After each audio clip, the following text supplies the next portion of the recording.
시편 144편을 보십시다.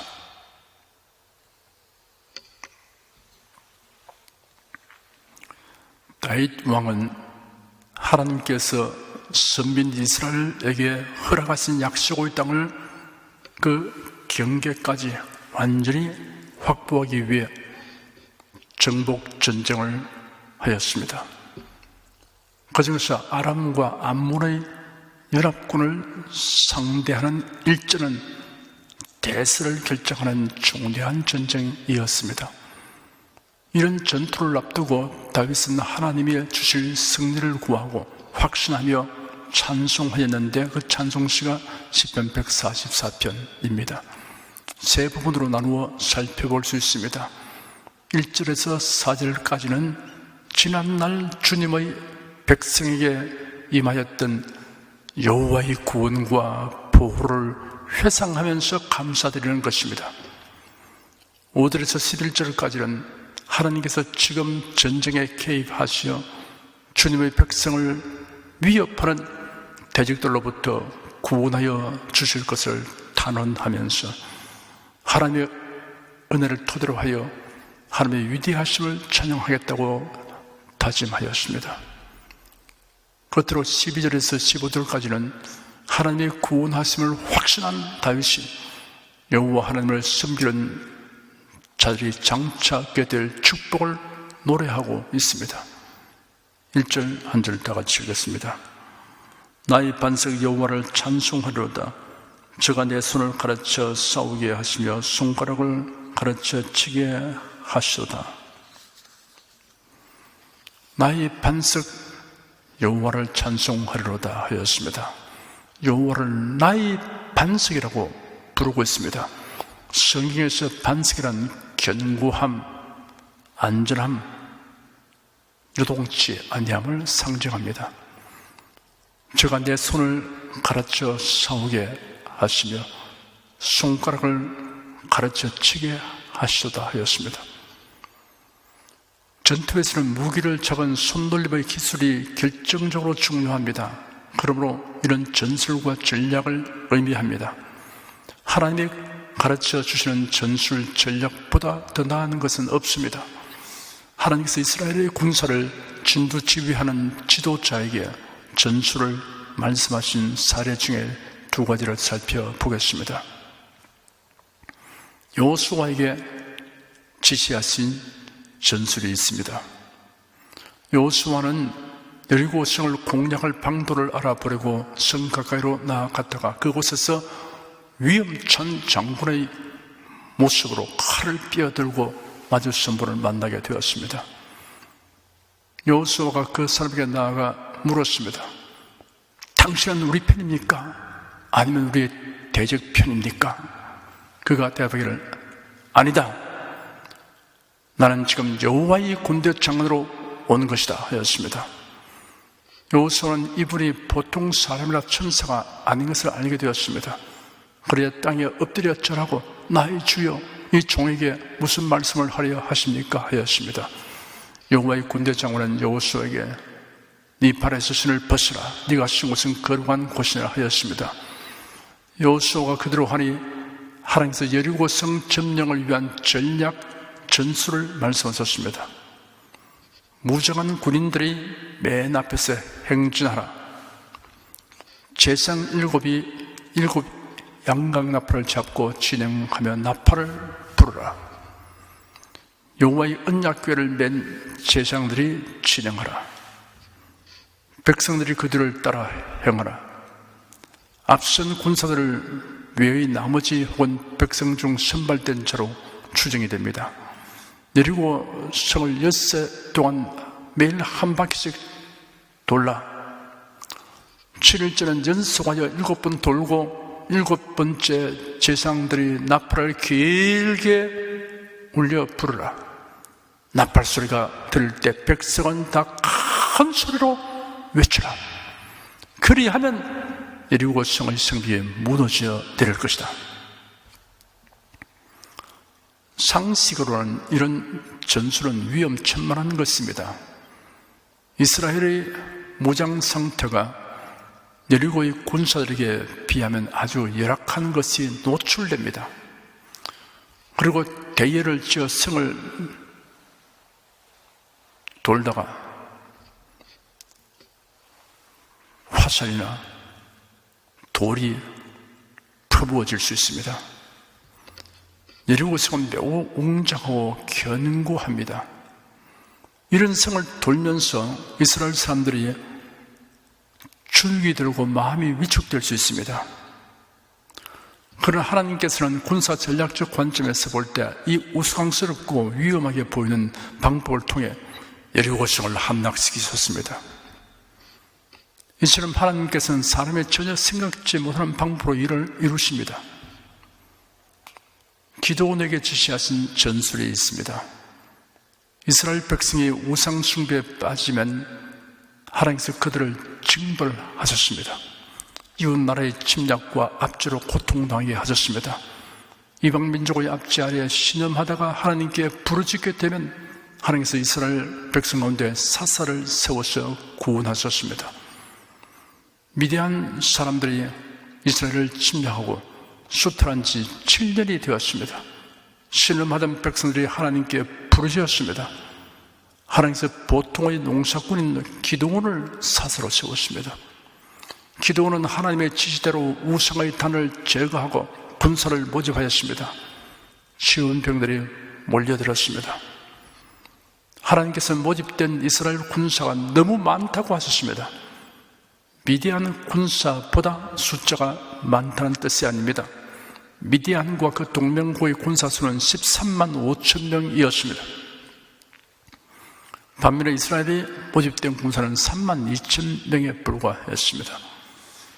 하나님께서 기드온에게 군사의 수를 줄이는 선별 방법을 지시하셨습니다. 두려워 떠는 자는 돌려보내라 하였습니다. 사실 지연병들 중에는 나라와 민족이 위태로우니 백성된 도리로 혹은 체면상으로 싸우려고 나왔지만 적군과의 싸움을 두려워하는 자들이 많이 있었습니다. 누구든지 두려워 떠는 자이든 길라산에서 떠나 돌아가라 하였더니 3만 2천 명 가운데 2만 2천 명이 돌아가 버리고 10,000명만 남았습니다. 하나님께서 10,000명밖에 남지 않은 군사를 한 번 더 선별하여 감축하라 하셨습니다. 군사들을 물가로 인도하여 물을 먹게 한 후 무릎을 꿇고 물을 마시는 자와 손으로 움켜입에 대고 핥는 자를 구별하라고 지시하셨습니다. 무릎을 꿇고 물을 마시는 자는 집으로 돌려보내라 하시고 그대로 하니 남은 자는 300명뿐이었습니다. 300명뿐인 군사를 바라보면 인간의 생각으로는 정말 기가 막히는 노릇입니다. 300명 군사로 13만 5천 명의 적과 싸워야 하기 때문입니다. 기드온 군사들에게 작전 지시를 내렸습니다. 300명을 세대로 나누고 각 손에 나팔과 빈 항아리를 돌리고 항아리 안에 횃불을 감추게 하였습니다. 늦은 밤에 적진 가까이 접근하고 나팔을 불며 항아리를 부수고 왼손에 횃불을 들고 오른손에 나팔을 들어 불며 여호와를 위하라, 기드온을 위하라, 여호와와 기드온의 칼이여 외치며 적을 애워싸게 하였습니다. 적들이 겁을 먹고 당황하여 자기들끼리 서로 칼날로 치며 허겁지겁 달아났습니다. 도망가는 적을 치는 것은 쉬운 일입니다. 드디어 미디안 군사의 사령관을 죽였으며 완전한 승리를 거두었습니다. 이같이 하나님께서 주시는 전술과 전략을 사람의 생각으로는 바라기가 어려워도 그러나 하나님을 신뢰함으로 하나님의 지혜와 능력을 신뢰함으로 순순히 받아들이면 그 결과는 하나님께서 이루시는 것입니다.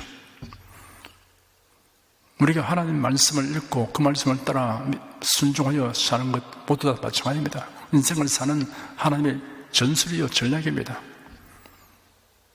하나님 말씀대로 아무 이의 없이 믿고 순순히 순종해서 살아가는 사람은 하나님의 그 결국을 책임져 주신 겁니다. 2절 한 절 읽겠습니다.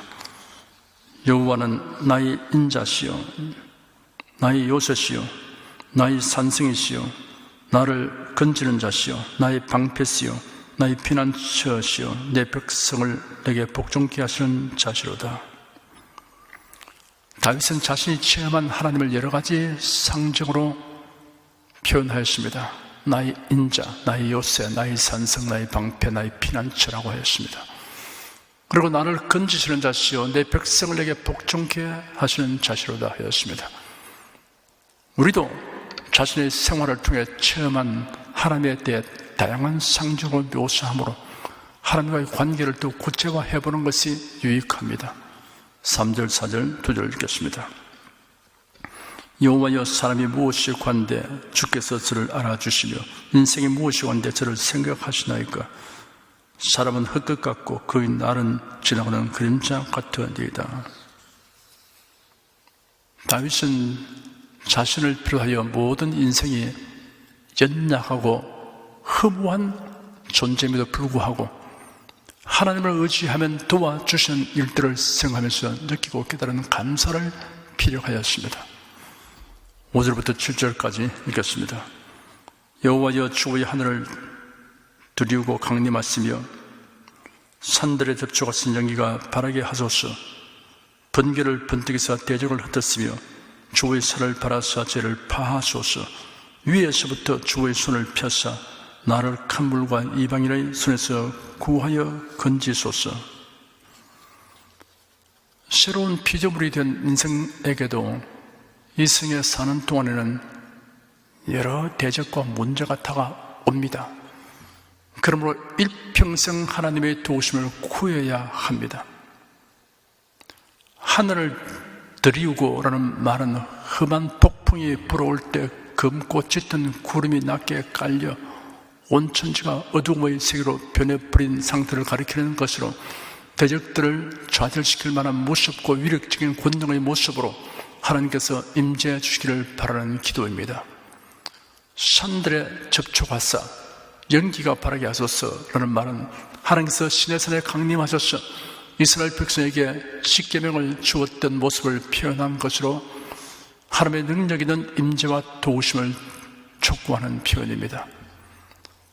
위에서부터 주의 손을 펴사라는 말도 하나님의 초월적인 권능과 압도적인 힘으로 도와주실 것을 간구하는 표현입니다. 하나님의 도우심은 동에서나 서에서가 아닙니다. 하나님의 도우신 것은 위에서부터 도움인 것입니다. 애굽에서 해방되어 나온 이스라엘 백성들이 홍해 앞에서 추격하는 바로의 군대를 보았을 때 기가 막혔습니다. 앞에는 창이란 바다요, 저위는 높은 바알스원의 구원이고 뒤에는 애국 군대가 쫓아옵니다. 실로 진퇴양난입니다. 앞을 봐도 좌를 봐도 우를 봐도 뒤를 봐도 나아갈 길이 없습니다. 사방에 물이 닫혔습니다. 그러나 모세는 하나님께 기도했습니다. 도움이 동에서나 서에서 오시고 하늘에서 내려왔습니다. 사람이 아무리 길을 막아도 하늘로 뚫린 길을 막을 수 없습니다. 하나님의 도움을 막을 수 없습니다. 땅 위의 인생들은 위에서 임하는 하나님의 도움을 막을 수 없습니다. 8절 한 절 읽겠습니다. 저희 입은 괴사를 말하며 그 오른손은 거짓의 오른손이니이다. 괴사를 말한다는 것은 헛된 것, 곧 거짓된 것을 말한다는 뜻입니다. 그 오른손은 거짓의 오른손이다 하였습니다. 거룩한 맹세를 하거나 언약을 체결할 때는 오른손을 들고 서약을 하는 것이 관례 있는데 악인은 이를 기화로 거짓 맹세와 약속을 무기로 삼습니다. 9절 한 절 읽겠습니다.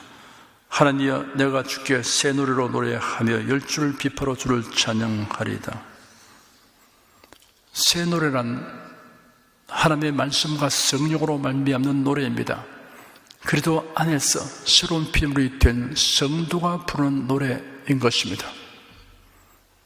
성도가 부르는 노래는 찬양은 하나님의 말씀에 부합해야 됩니다. 성령이 주시는 감동을 받으면서 부르는 것이 새 노래인 것입니다. 열줄 비파로 주를 찬양하리다 하였습니다. 다윗은 악기를 동원해서 찬양하였습니다. 목소리로는 낼 수 없는 소리를 악기가 냅니다. 악기는 선도 악도 아닙니다. 악기를 하나님을 찬양하는 데 사용하면 선하고 복되게 사용되는 악기입니다. 10절, 11절 두 절을 읽겠습니다. 주는 왕들에게 구원을 베푸시는 자시요 종 다윗을 그 희한한 칼에서 구하시는 자신이다. 이방인의 손에서 나를 구하여 건지소서. 저희 이번 괴사를 말하며 그 오른손은 거짓의 오른손이니이다.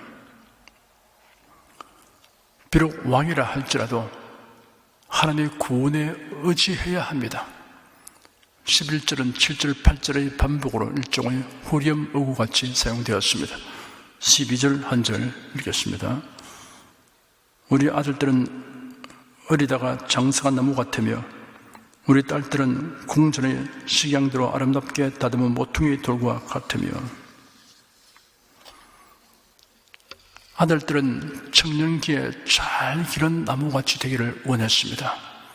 그들이 올바르게 성장하는 것은 국가 사회의 밝은 미래에 대한 약속과 같습니다.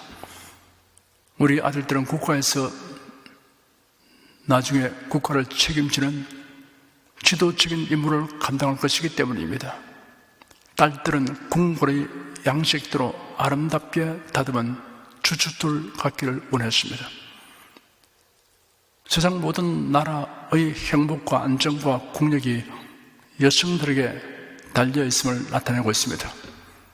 여성들은 사회 체계 안에서 모퉁이 돌과 같이 중요한 위치를 차지하고 있습니다. 차세대의 인격 형성은 어머니의 영향으로부터 시작됩니다. 궁전의 양식대로 아름답게 다듬은 모퉁이 돌과 같도록 노력해야 합니다. 우리나라의 모든 이 어머니들이 자녀에게 인격 교육을 철저히 시키고 신앙 교육을 철저히 시키고 이렇게 하면 나라의 장래가 대단히 밝습니다.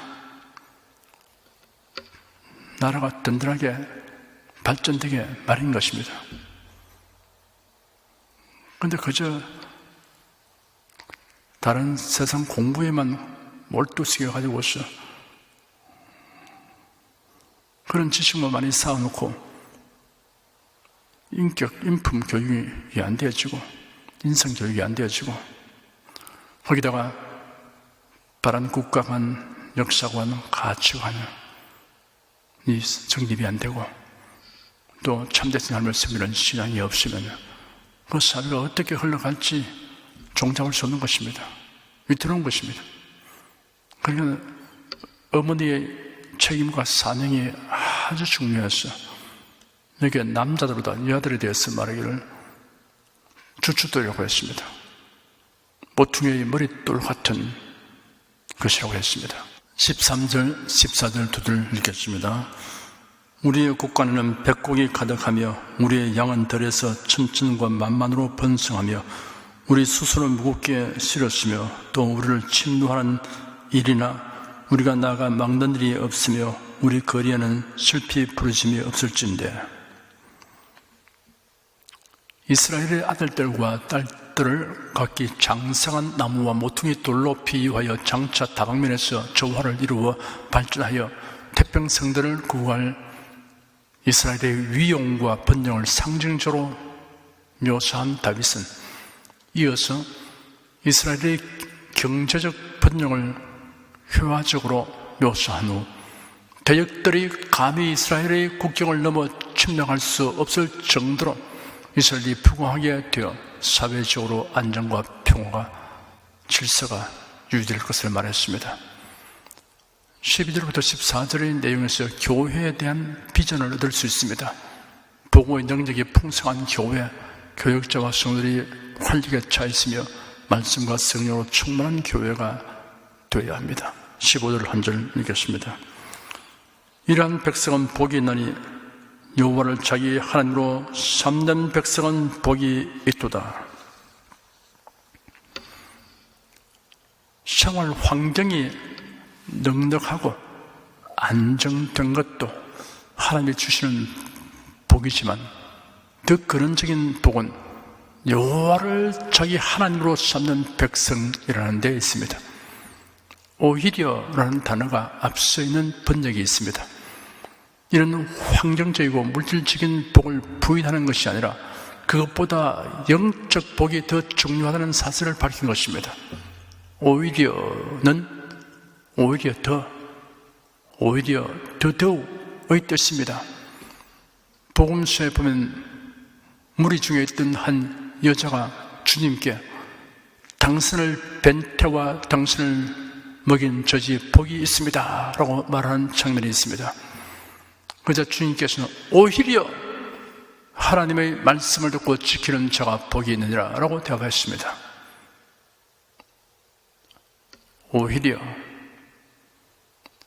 여러분, 세상에 우리가 추구하는 것이 많고 또 그것을 가짐으로 누리는 즐거움도 있고 행복도 있지만 그보다 더 중요한 것, 더 가치 있는 것이 무엇인가 이것을 생각해야 됩니다.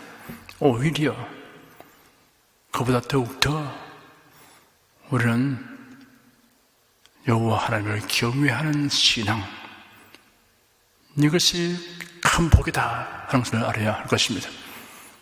여호와라는 명칭은 스스로 계신 하나님이라는 뜻과 언약하시고 이루시는 하나님이라는 뜻이 있습니다. 달리 말하면 창조주이시고 신사신 하나님을 의미하는 이름인 것입니다. 이러한 여호와 하나님을 경외하는 것이 인생의 최대의 복이다, 이런 깨달음이 있어서 이를 즐기며 감사하며 이로 인해서 여러분께서 강하고 담대하고 평안함으로 살아갈 수 있는 성도가 되시기를 축원합니다.